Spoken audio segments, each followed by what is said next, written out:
Oke teman-teman, pada video kali ini saya akan membahas langkah penting dalam menjalankan suatu usaha, yaitu menyusun rencana produksi. Rencana produksi adalah panduan sebelum kita memulai membuat produk. Dengan adanya rencana, kita tahu apa yang akan dibuat, berapa jumlahnya, dan kapan harus diproduksi sehingga tidak terjadi kesalahan atau pemborosan. Tujuan utama dari rencana produksi yaitu untuk memenuhi kebutuhan pasar dengan tepat.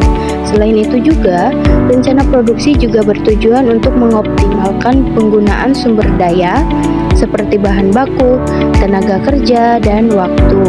Dengan adanya perencanaan, biaya produksi bisa ditekan dan risiko kerugian dapat dikurangi. Selanjutnya yaitu manfaat rencana produksi. Nah, rencana produksi ini memberikan banyak manfaat, diantaranya membuat proses produksi menjadi lebih terarah dan sistematis.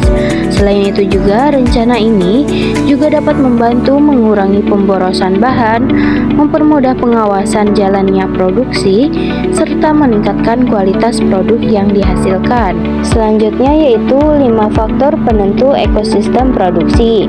Yang pertama yaitu permintaan pasar.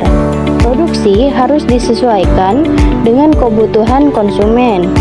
Yang kedua yaitu ketersediaan bahan baku.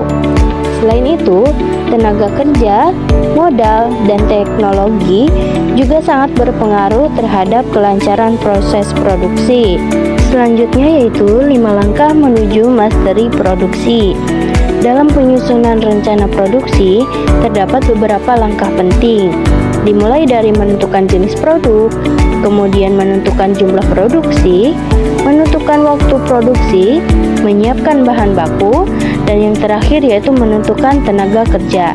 Semua langkah ini harus dilakukan secara sistematis agar hasilnya optimal.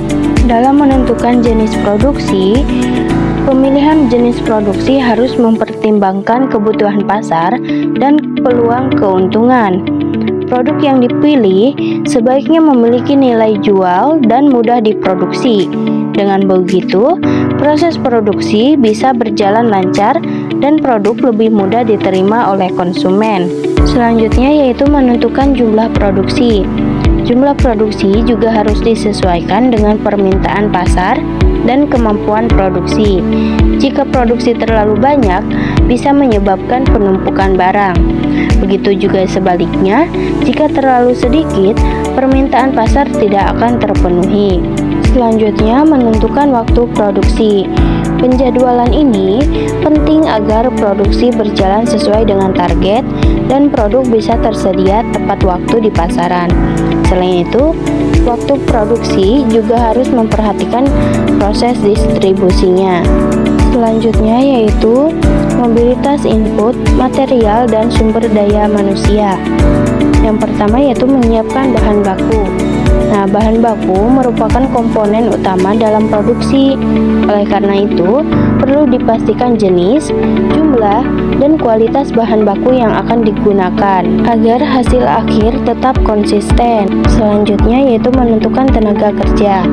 Tenaga kerja harus disesuaikan dengan kebutuhan produksi. Selain jumlah, keahlian tenaga kerja juga harus diperhatikan. Pembagian tugas yang jelas akan membuat pekerjaan lebih efektif dan efisien. Selanjutnya, contoh rencana produksi. Jika memproduksi keripik pisang, maka harus ditentukan target produksi per hari, waktu, bahan baku yang diperlukan, dan tenaga kerja.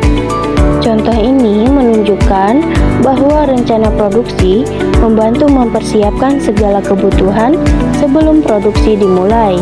Dapat disimpulkan, rencana produksi merupakan hal yang sangat penting dalam kegiatan usaha. Dengan perencanaan yang baik, proses produksi dapat berjalan lancar, efisien, dan menghasilkan produk yang berkualitas. Oleh karena itu, rencana produksi harus disusun dengan matang.